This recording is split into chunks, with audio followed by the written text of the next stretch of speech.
Hello my friends, welcome to my channel. I hope you like this tutorial I have for you. In this video I'll show you how to make a chainless double crochet to start your rounds and to conceal the joining points when you make rounds in crochet. To start, you will chain 2 and on the first of those 2 chains, you'll insert your hook and pull your yarn through. Then you'll insert your hook on the first space, just below the chain 2. Pull your yarn through. Then you can finish your double crochet like you normally would.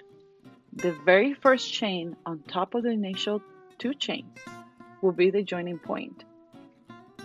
If you do this stitch, the 2 chains at the beginning will be pushed to the back whenever you finish your round, making it invisible. But this is it. I hope you enjoyed my little tutorial. See you next time. Bye.